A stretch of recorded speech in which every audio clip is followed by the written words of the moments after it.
that the world is a tough place, and there are going to be a lot of people who are going to tell you that you're not going to be successful, that you don't have what it takes.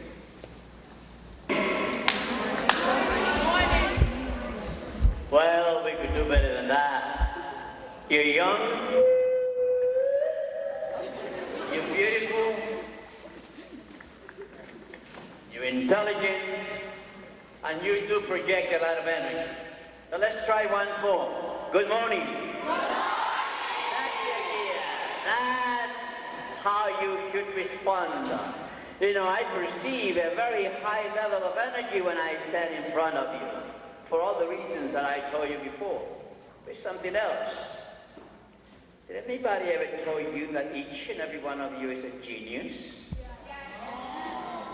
You are a genius.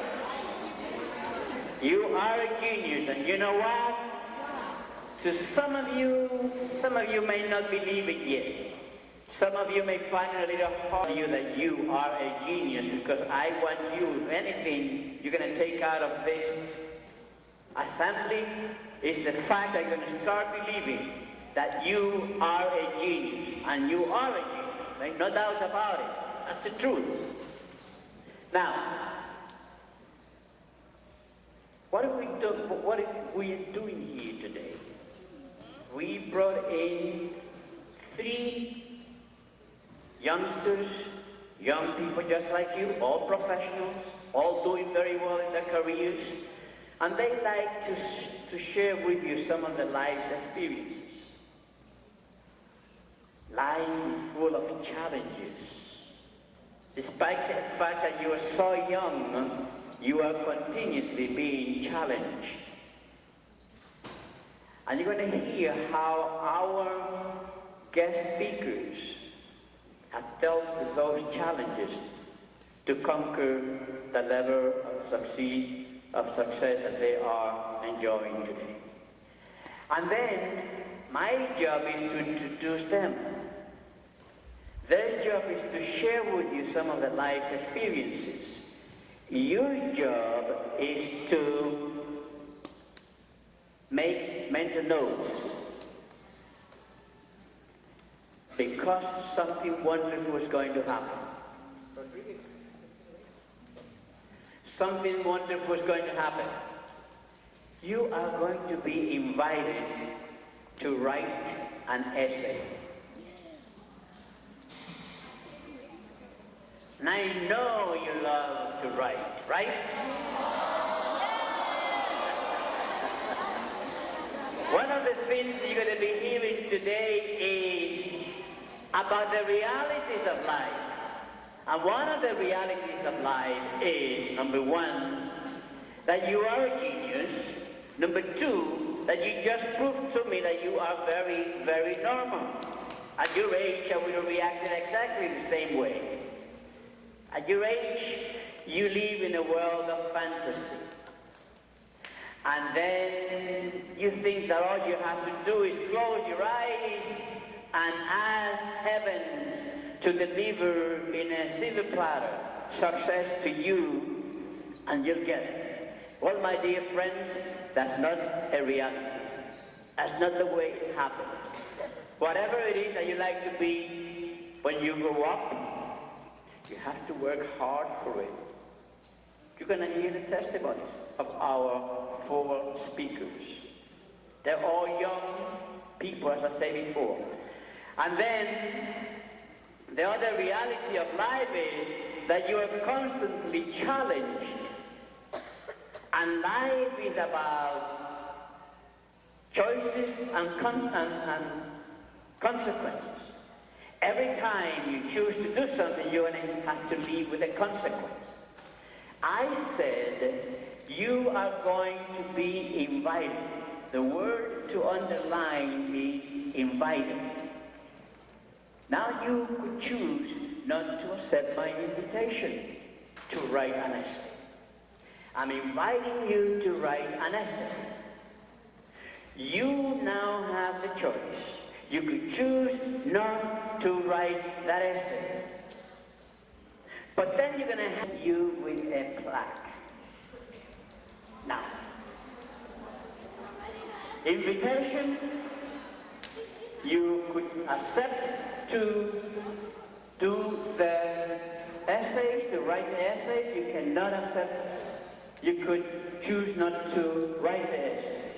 Consequence, you deny yourself a great opportunity to have a great night. What is that essay about? It's about what's happening here today.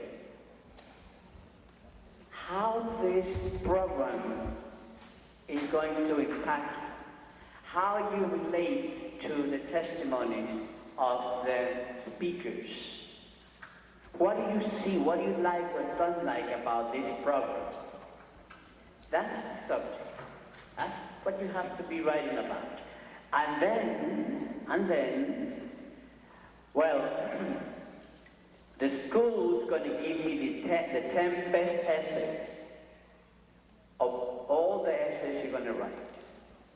We are going to select 5. The 5 best essays of the 10 that the school gives me. The authors are going to be invited to dinner. June 11th, with the parents, the brothers and sisters of their age. The teachers will be there. Mr. Carroll will be there. Your principal will be there. The speakers will be there. I'll be there.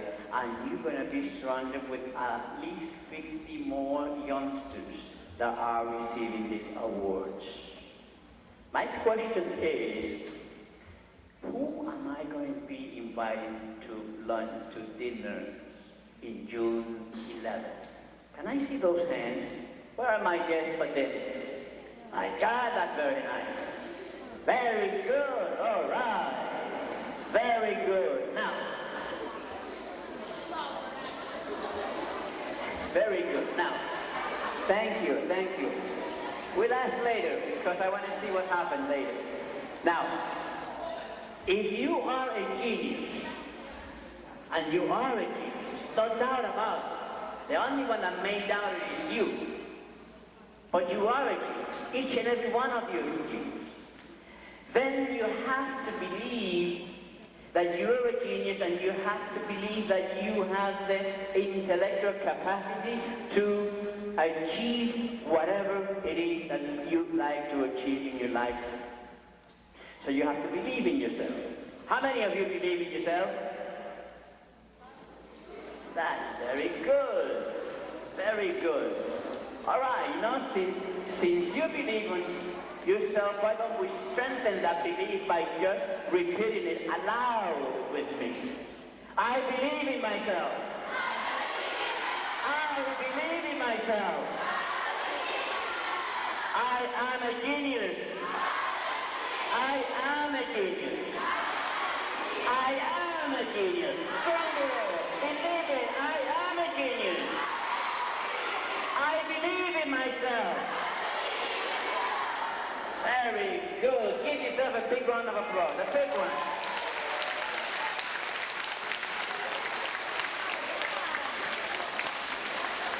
I was talking once to a group like you, and I said, you could accomplish whatever you set your mind to achieve in your life, you could accomplish. And a youngster from the group raised his hand. I recognized him, and he says, sir, I'd like to be a doctor, but my parents are very poor, and they are divorced. I am a Dominican, and I am black. Can I be a doctor? Well, I said to this young man, look, I read this story about this young lady in a national magazine. Her name is Ana Escobedo Cabral. Ana Escobedo Cabral is the daughter of a very, very poor Mexican couple. They hardly, both husband and wife, hardly knew how to read and write. And Ana Escobedo Cabral is one of 5 children. Her father used to earn his living by collecting garbage in the neighborhoods and then seeking out pieces of metals and pieces of furniture and things that he could sell. Helen. All right. He looks like a fancy reference.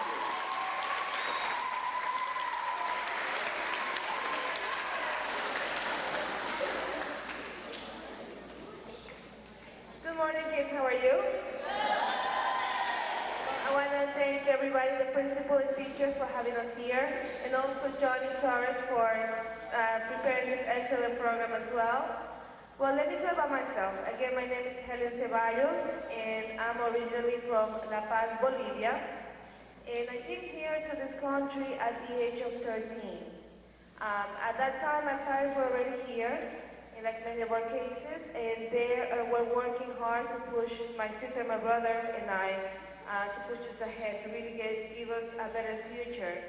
They had 2 jobs, and they had to start as early as 4 or 5 in the morning every single day, 7 days a week. Imagine you guys waking up every single day at that time.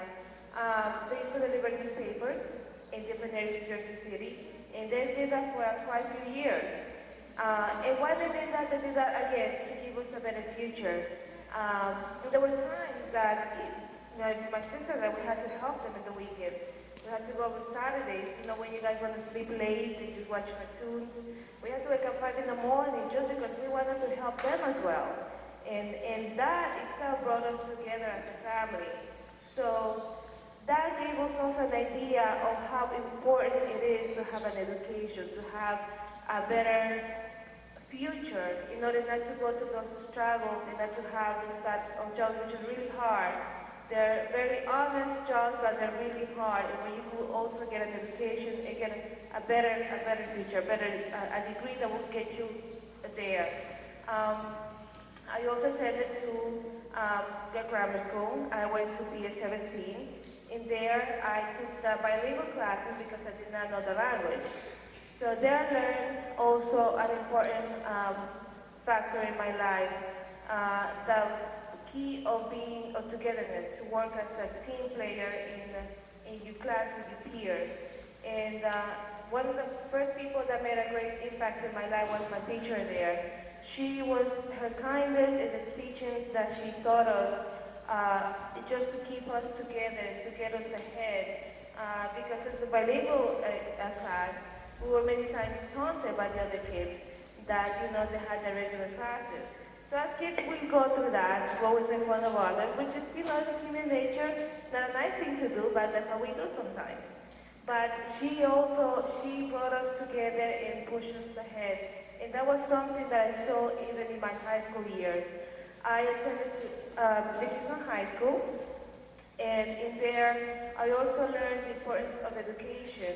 Not only that, the importance of getting involved. And that is something that you guys, you're in elementary school now, when you move to high school, you're going to see that. And also, it's very important to get involved in activities. It could be, I was involved in probably 5 to 7 different clubs. I was in the Spanish club, multicultural club, any club you name it, I was involved. Why? Because that also gave me the idea, the sense of how to treat each other, how to learn about different cultures, which has helped me even in my field right now as a realtor. You're going to learn how to be a team player, how to become a leader when the time requires that for you to be. And also it's going to help you and educate you about the different parts of life. Being educated is something that is going to get you prepared for your future. It's a foundation that you need in order to move ahead in your college years as well. When I graduated high school, I attended to Hudson Community College because I was not quite sure what I wanted to do. And while I was there, I also started working in a real estate firm as an office administrator. There's when I met one of the most probably essential people in my life right now. He's one of my mentors. He's one of the brokers of that office. And he was the one that pushed pushed me really to get ahead. Why? Because he believed in me. He saw the potential that I had. He saw already the foundation that I had from school. He saw that the kind of person I was. That all those activities that I got myself involved into in high school, all the education that I received in school as well, from the teachers, the support, that gave me the confidence.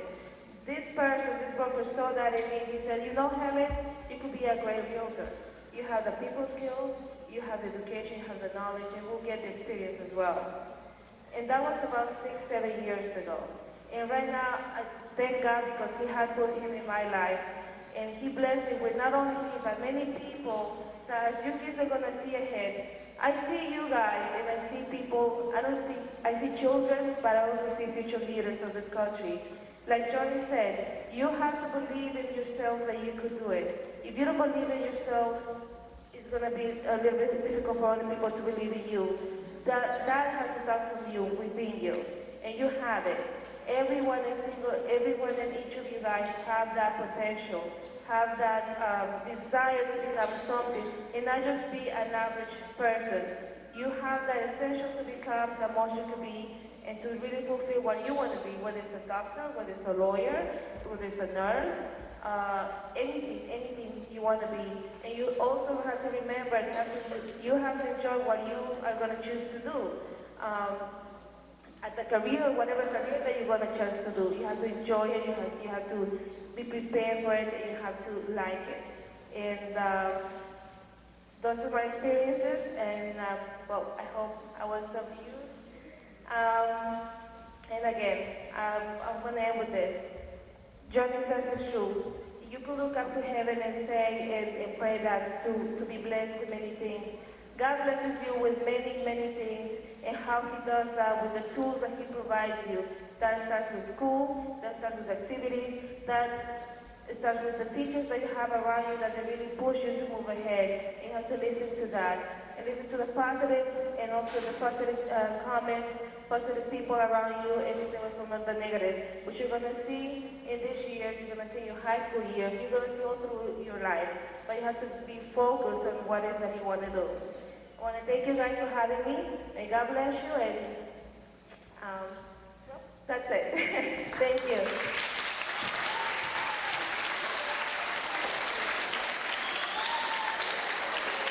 She looks like a princess. Let's give him a big round of applause. A big one. All right.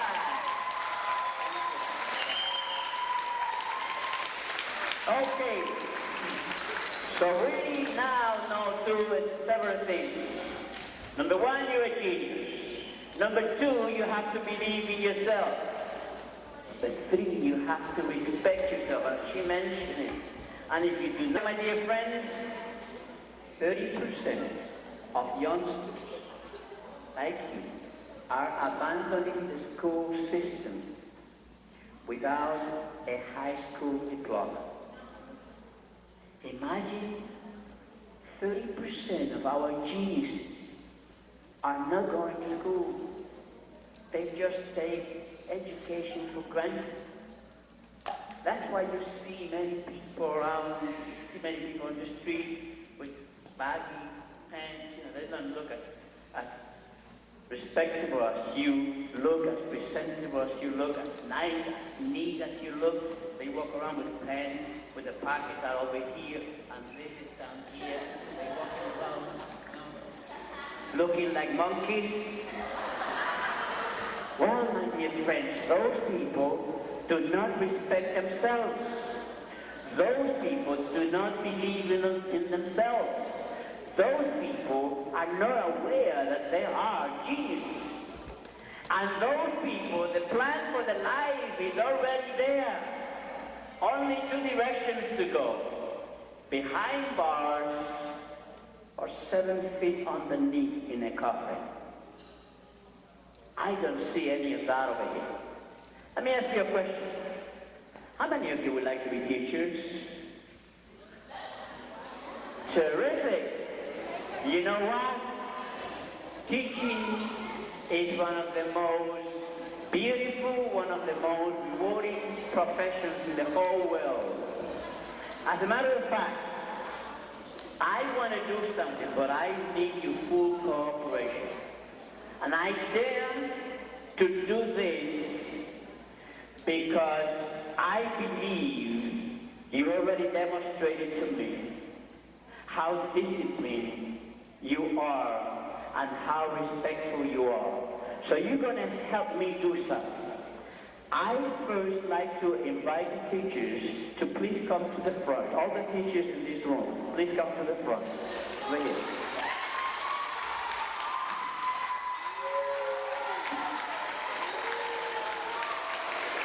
All the teachers in the room, please come to the front. We're going to do something special for the teachers.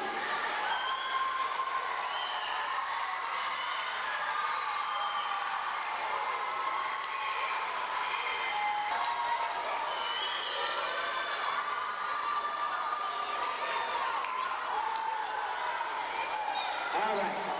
Now, the reason I invited this group of ladies and gentlemen, this group of beautiful human beings to the front.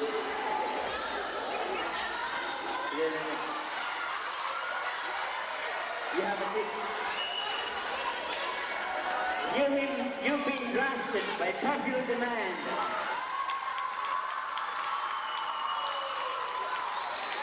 All right.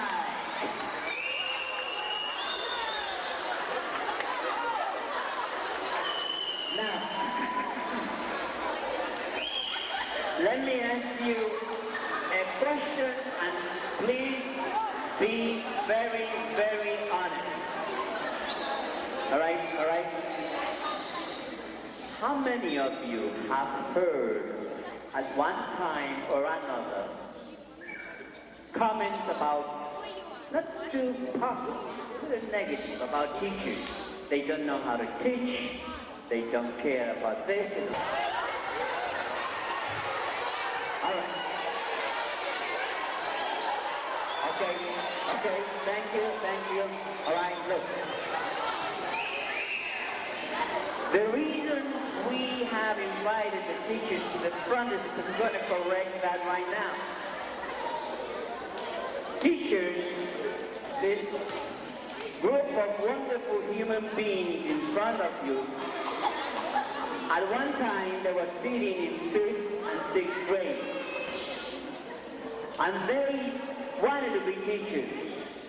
And they went through the same things that you're going today. They passed exactly the same thing you're going through today. And then they finished their elementary school. And they went to high school. In high school, they worked very hard because they understood that the grades in high school had to be very good because that would prepare them for college. And they wanted to be teachers. They had a plan in their life. And that plan in their life was calling for education as number one thing to do when they were your age and when they went to high school. And then they went to college. We're talking about essays? Ask them the essays and the papers and the exams and all the things that they went through in college. And then finally they did the 4 years of college. Some of them went even further. Some of them have PhDs. Some of them have masters. And they became teachers. But you know what? After that much sacrifice and that much hard work, what is their job today? Their job today is to pass on to you what they learned in college. They are passing on to you their expertise in different subjects. They are helping you mold your lives. That's their job. And another thing that you're going to learn here today is to understand that when somebody makes a comment about a teacher, he doesn't know, she doesn't know how to teach, he or she doesn't care. I want you to understand that those statements come out of the ignorance of people that do not understand the teaching profession.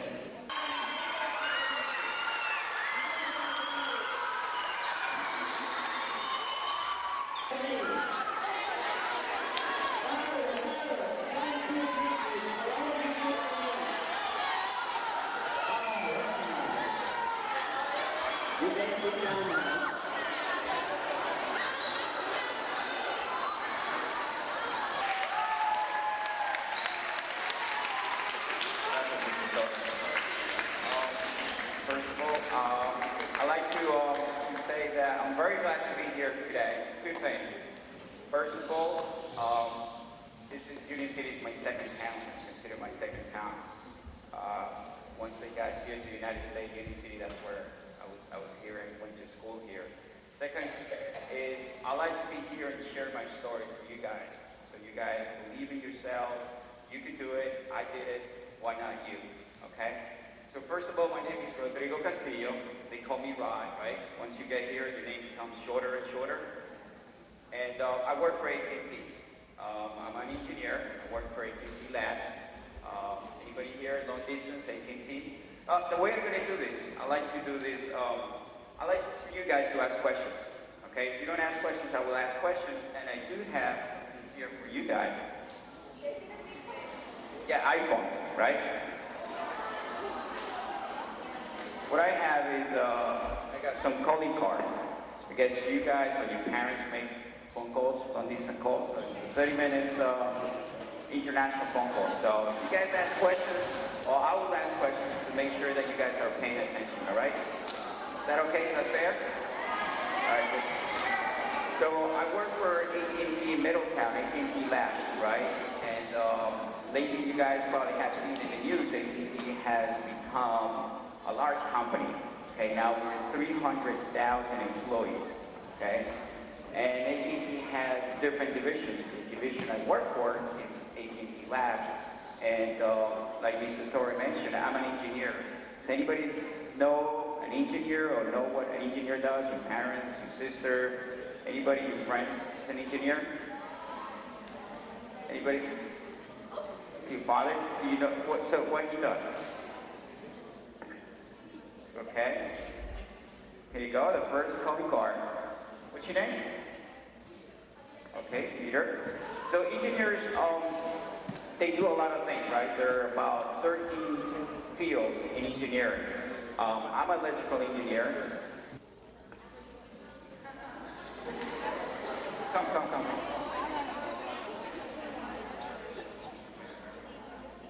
Okay, so mechanical engineers, okay, they don't actually fix things, but they design new stuff, right? So the cars, elevators, anything that has to be do with moving parts, right? In my case, my job is basically we're working on a department that does service development. So we create new services. So the long distance, the internet access that you have at home, we take it to the labs and we make sure that we offer you what we told you that it will be the service, right? So we make sure that every single box that we put in the office, in the pole, does what it's supposed to do, right? So you can pick up the phone and make that phone call. So a lot of my days, I spend a lot of time in a lab making sure the vendors bring their equipment and we test it. Okay, we have equipment that we can do testing. It's a challenge job. Every day is different. Okay, one day will be a meeting. Other days will be more like a project manager. So project managers, they do a lot of talking to other people that are in the project to make sure they're doing what they're supposed to do. Other days will be just doing testing. Okay, so bring the equipment, make sure right phone works and the internet works.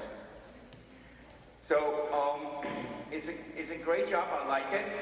Very flexible. Give me flexibility. So I'm not going to talk about my job, but I just want you guys to know what I do, and now I'm going to tell you how I got there, right? So again, I graduated from Union City, Union Hill High School.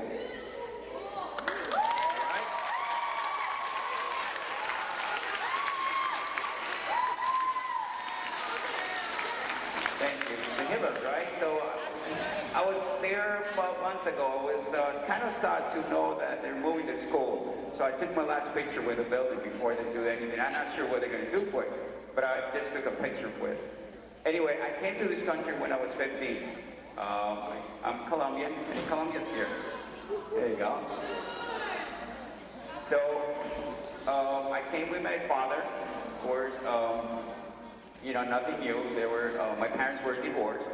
Came with my father to this country, and I was 15, so I went to Union Hill as a freshman year. No English, right? So not like many of you guys didn't know a word of English.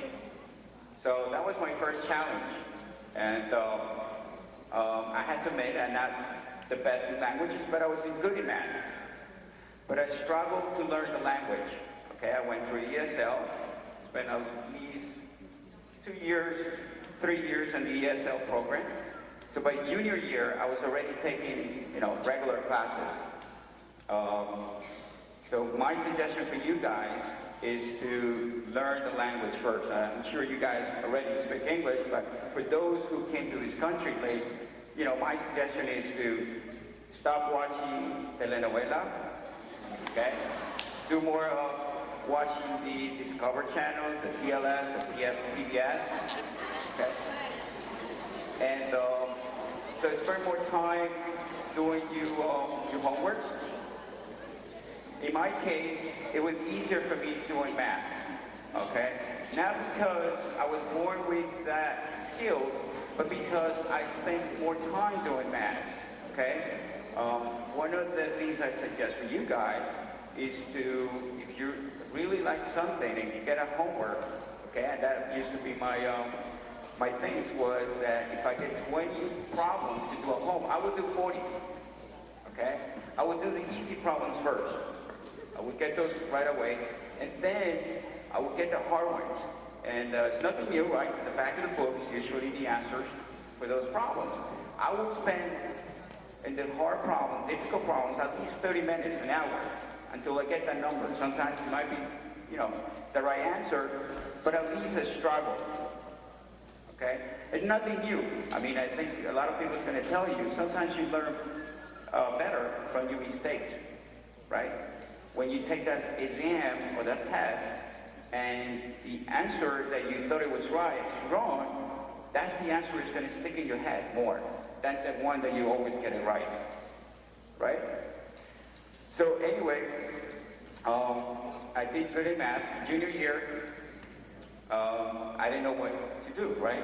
I didn't want to go to school. I wanted to pursue college, but I wasn't sure what I wanted to do with what career to pursue.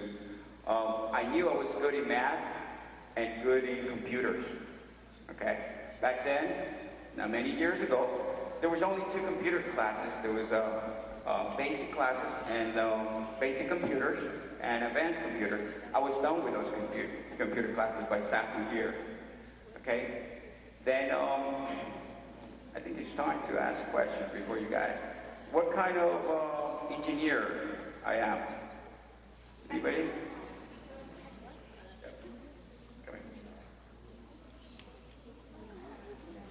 And what company I work for?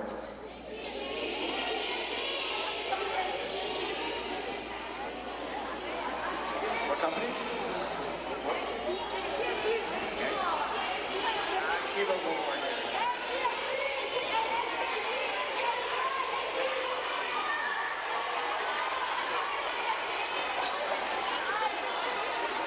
All right.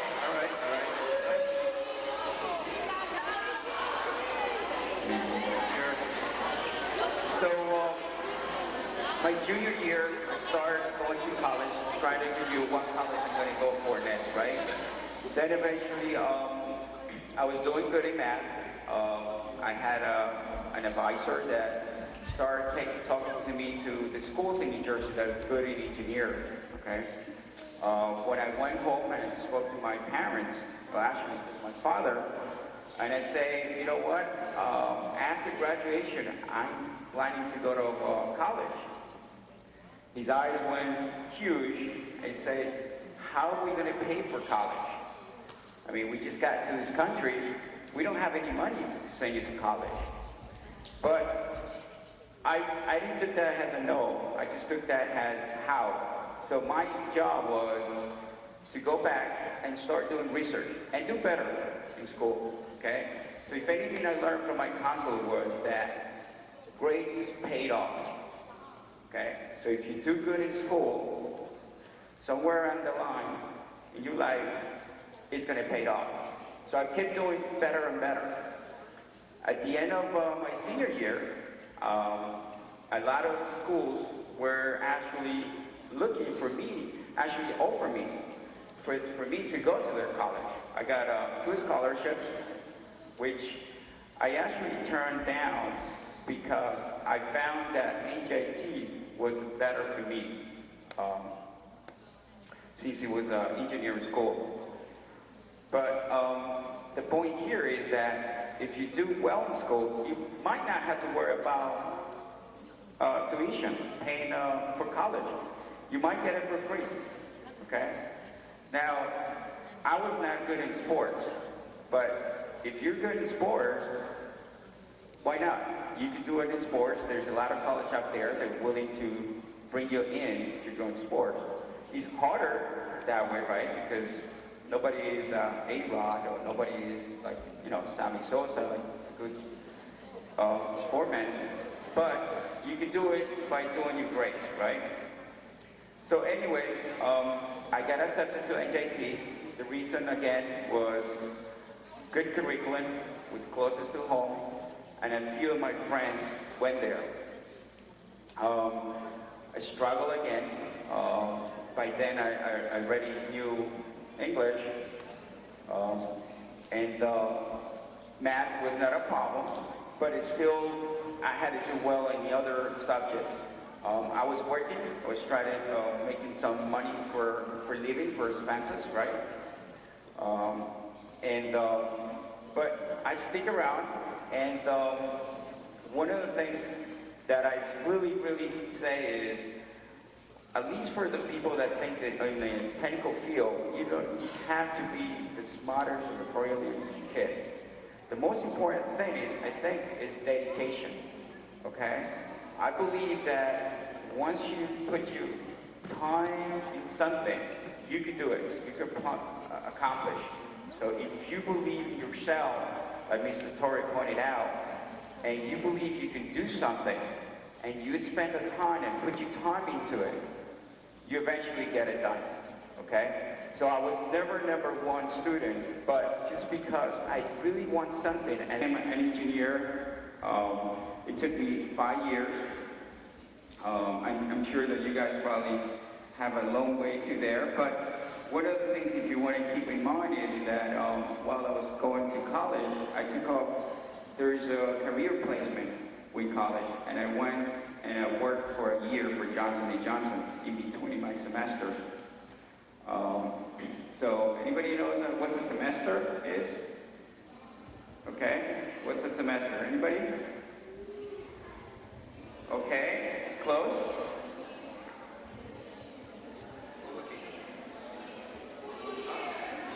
Okay, well, a semester is basically every college in a year, they break the year in 2 semesters. And we tend to think about 6 months, but actually in college year, it's not 6 months, it's about 4 or 5 months, okay? What school I went to? What school I went to? What school?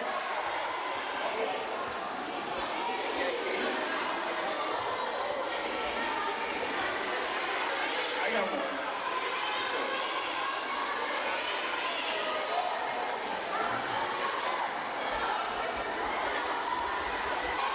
want you guys to pay attention, all right? All right, so I went to work for Johnson & Johnson for a year, then I graduated eventually. And the good thing in here is that once I graduated, I was able to put in my resume, okay, that I already have experience done. And just before I go, I guess I'm gonna go straight out some more. I let Mr. Sorensen handle. Thank you very much for your attention.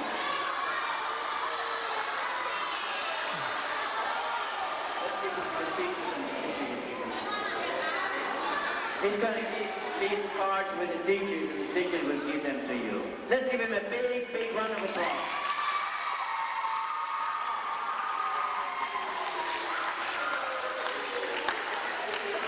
Now, before... ¿Cómo están en Spanish? ¿Cómo están? So, like Mr. Torres said, my name is Alminda D'Agostino. I was Lugo before. I don't know what I did that. Lugo is easier than D'Agostino, right? I should have kept the Lugo when I got married. And I'm originally from Puerto Rico.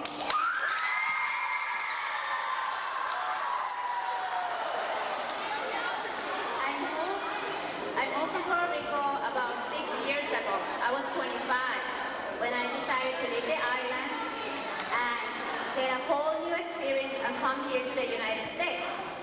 I am an only child. I don't have any brothers, no sisters. I guess my mom, she said, that's it, no more, I'm done. So they decided to just have me. And when my mom and my dad decided to send me to private school in Puerto Rico, I did all my school up to high school. When I graduated from high school, when I was in high school, no one day I was absent. Every day I was in school. Can you believe that? And my school, they always gave like an honor to the person, the student who was never absent or who was never late. And guess who was that person? Me. So my dad, of all the honors that they gave me, that honor, that medal, that was the one my dad was wearing for the rest of the night because I was the one who dropped you off every single morning to the school. So I deserve this honor. So he was very proud. Thank God I have good parents. They encouraged me to always stay in school. Okay? And it was tough. They made me study every afternoon, do my homework, keeping, staying on top of your class. And that's what I did. Okay? I had difficulties with my English. When I was in elementary school, for some reason, I wasn't doing too good. So my mom had to decide to get me a tutor. So every afternoon after school, I had to take an extra hour of English every afternoon. So if I like studying the math, I decided when it was time to go to college, I said, I'm going to be an engineer. And that happened. And I started in the School of Engineers in a town called Naya West, Puerto Rico, which is the west side of the island. Now, one thing that happened was that when I was in high school, my dad had his own business. Everything was well. We had a nice house. At that moment, when I was in college, we didn't have enough money on $25 per week I could use while I was in college. Okay? What I made, I had to get student loan from the University of Puerto Rico. And I did my master's degree in public health. Now, what is public health? Well, public health, those are people that when they have their degree, they go out to the community and they determine or they study how is the health of the community. For example, these schools. How many kids here have asthma? Okay. So let's say 20 kids here have asthma. What can we do or how can we help those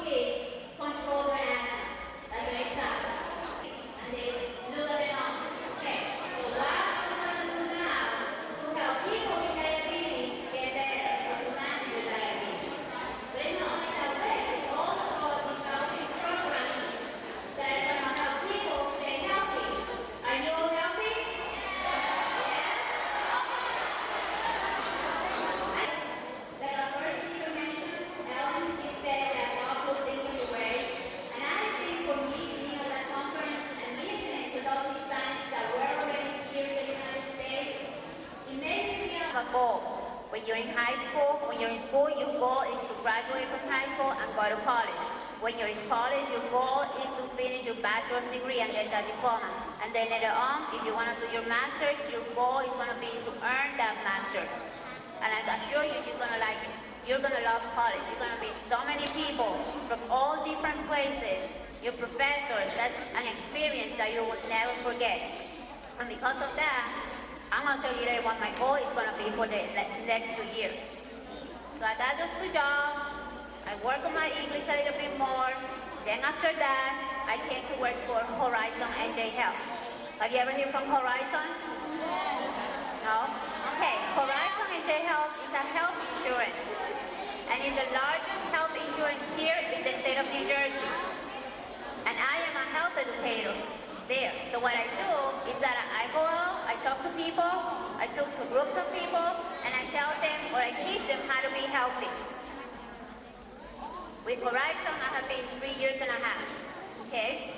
And I love my job. Why do I like my job? Because it gives me the opportunity of going out, meeting people, talking to them, and learning from their experience. Sometimes they come to me and they tell me what bothers them, what their concerns are, what do they need. And I try to help them as much as I can. If I cannot do it myself, I refer them to the person that then can help them. And one of the good experiences that I had with Horizon is that I did a commercial with one of my coworkers. One of the things that I said at the end of the commercial, it is, if you have the skills to work for others, you better use them for good. And that's what I did. I used my knowledge, I used my education, and I used all my skills to help others as much as I can, from your age to the adults.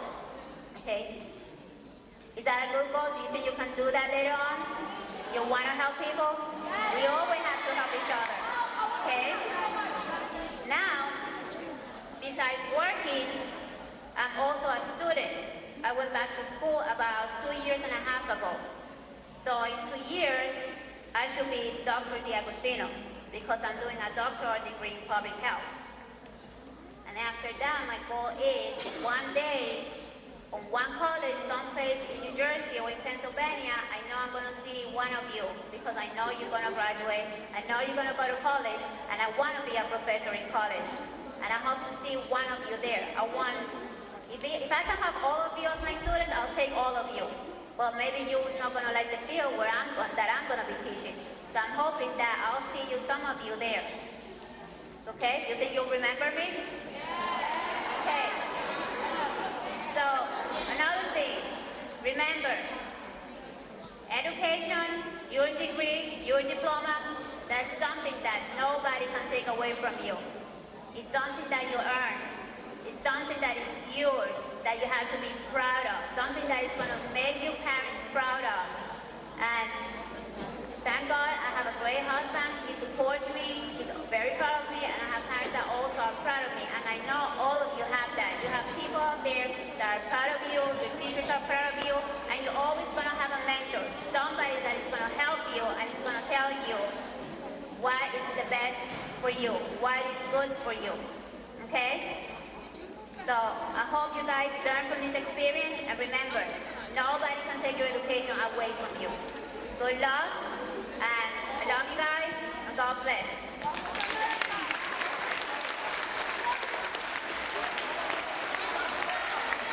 Let's hear it from Mr. Agostino. All right, very hard. Terrific.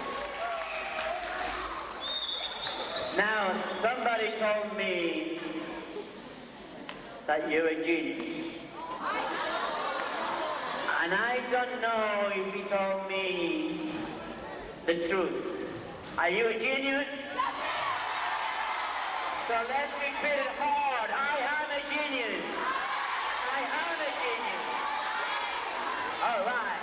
Now we have a young man who's spoken to many thousands of students just like you. He used to be an aide to one of our senators, Senator Lambert. He finished college where he took political science. and then now he's studying to be a lawyer. So let's welcome this good-looking young lad, Paul Rodriguez. All right. Good morning. Good morning. My name is Paul Rodriguez. I want to thank Mr. Johnny Torres very much. He is inspiring. He's got a lot of energy, right? Very inspiring guy. Cool about them, and then go out, achieve those things. Myself, I grew up here in Union City. I grew up on just about half a mile from here on 43rd Street. My parents got divorced, and my dad moved on an apartment just a couple blocks away, so stayed here in Union City. Actually, my first apartment after college, my first apartment was 5 blocks down the road on Central Avenue. I'll start my story a little later. After I finished high school, I did well in high school, went to college, and college was very hard for me. And college was hard because I didn't have a goal. I didn't know what I wanted to do. So, I'll be honest with you, it was, without a goal, when you set a dream, you set the steering wheel to a place you want to go. You lay in the railroad tracks, and everything that you do takes you there. If you don't have a goal, you're just like in a boat without going anywhere, just drifts with the tide. So that's what I was doing. I went to study religion. I didn't want to be a priest. I didn't want to be a teacher. I don't know. I liked religion. I had no goal. But what I did discover, I found my goal there. I discovered that what I liked about religion was people helping other people. So I decided that this is what I wanted to do. I started to get involved in politics, find how I can help other people. I saw injustice in the world. I saw injustice here in the United States. I saw injustice in other countries. So I left college. I left after 2 years. I didn't know what I wanted to do. So I actually went to another country. I went to Brazil for a little bit. And I did some work over there, and I worked with farmers who didn't have any land. I worked with farmers who didn't have enough food to feed their children. And I worked there, helping those farmers find, a better life for themselves. I was helping them get enough land so that they could feed their own children. And I did that, and then I came back to the United States, and I opened my eyes, and I said, I want to do more of this work. I want to help more people. My cousin worked for a labor union here, and a labor union helps workers who don't have rights. And so, I helped him a little bit. And then I decided, what I see here is, there's people making decisions for other people. There's people making decisions in politics. I want to be involved with that. I want to study politics. I want to go to college. I want to go back to college because even if I left, I knew I was always going back. But this time I had a goal. And this time I knew I wanted to help other people. I wanted to be involved with politics. So I studied political science. And while I was there, I did very well in my classes. I knew the grades were very important. And I'll tell you, grades, as Ron Castillo said earlier, grades will stay with you. That is very important. Then I got an internship. I got invited by a professor to do an internship. I didn't know, who here knows what an internship is? That's pretty good because I didn't know what it was. I guess it's working for free. And one of my professors, I worked for one of our senators here in New Jersey. We have 2 United States senators. One was Frank Lautenberg, who I worked for. And who here knows who the other senator is? No, these are state senators. Who's your other U.S. senator? Both? Bob Menendez. Bob Menendez, you know where he grew up? In Union City. He grew up in Union City here too. Frank Lautenberg, Bob Menendez, myself, we're all the first to be born in the United States from our parents. And so these are the 2 United States senators that we have here. I work for one of them. And, I was working for free. I started 2 days a week while I was studying. And then I turned it to 3 days a week. And then I changed all my classes at night so that I could work for free during the day. Because I knew that if I proved myself, it maybe was possible to work, to get a job there. Because it's what I wanted to do. There's only 2 senators. There's very little job. So I did it, and I set that goal. I told people that's what I wanted, and I got that goal. That was a dream come true. I worked in the United States Senate. And then I was helping people there. I was helping people with housing, social security. And then a job opened up. And it was a job that would be a promotion. It would be a job to work with healthcare. It would be a job to work with these different things that I could do more. I did not get the job. I set that goal, I didn't achieve it. And so I said, I'm gonna try harder.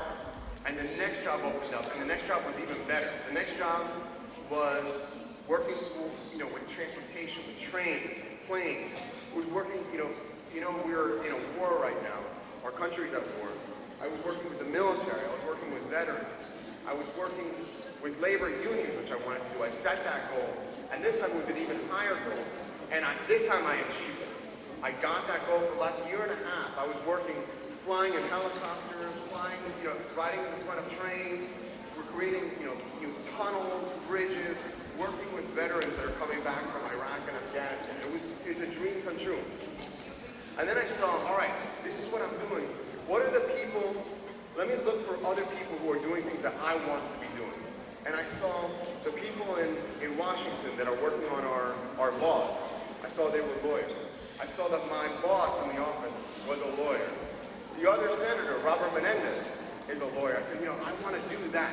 I want to be able to help people because in that job, what they're getting, what they're doing with their lives is representing people, helping people, and fighting injustice. So I just said, all right, I was going to school at night at this point. I was finishing up here at a school called Montclair State University, which is local. Right here, just not too far away, it's a state school at night.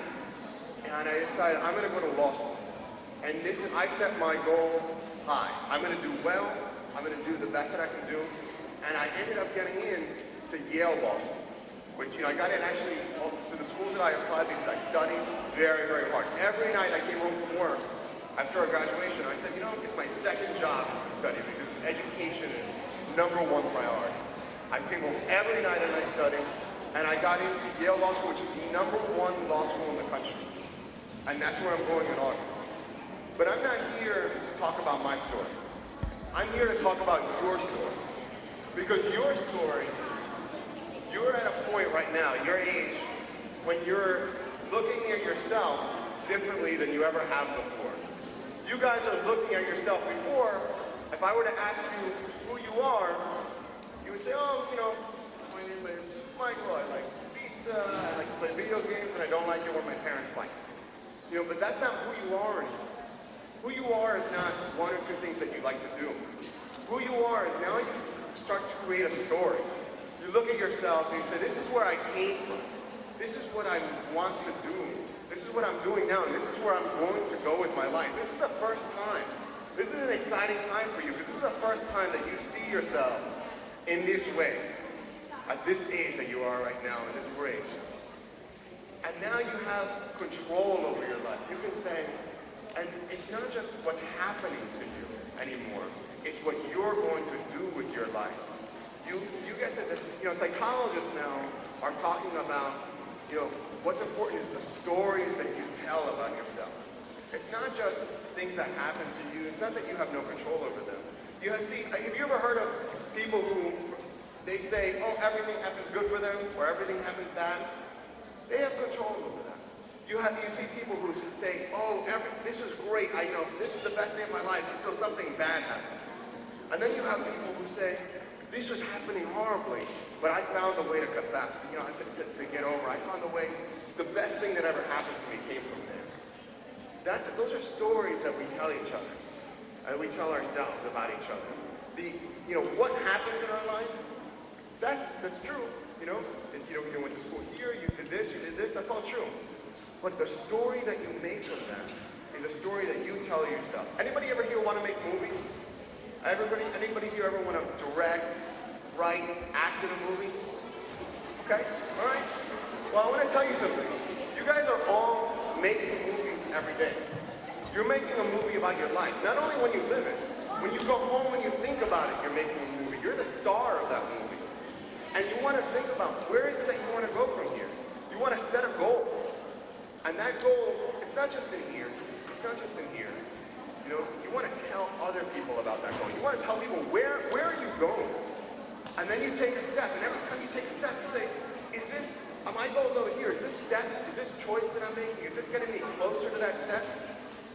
Because that's the choice. And if you don't have a goal, you're going to be going around in circles. All right? So it's important to make that decision. So to end this, I just want to say, you guys can do anything you want to do, but you got to take some time. Think about who you are. Think about what you love to do. Think about where you want to be. Because, when you're watching this movie about your life, you're the only one who gets to make that story. You want it to be a boring story, or you want it to be a story about things that you love. Or it's going to be a love story. Follow your passion. And that's what it's all about. You want to follow what it is that you want to do. And if you set it and you make every decision to get to that point, there's nobody that can stop you. And there'll be people in your life who are going to say it's not possible. Mr. Johnny Torres was talking about Ana Escobedo Cabral. People told her it wasn't possible. No one can tell you what is not possible. Only you can decide that for yourself. And if you say it's not possible, well then you have to get over that. You have to convince yourself that it is possible. Because it is. And you set that goal, you follow it, and there's nobody that can stop it. Thank you very much for listening. Thank you. Let's hear from Mr. Rodriguez. You're very tired sitting down there for a long time, but I'm going to finish with one quick story that I think was very young. She was born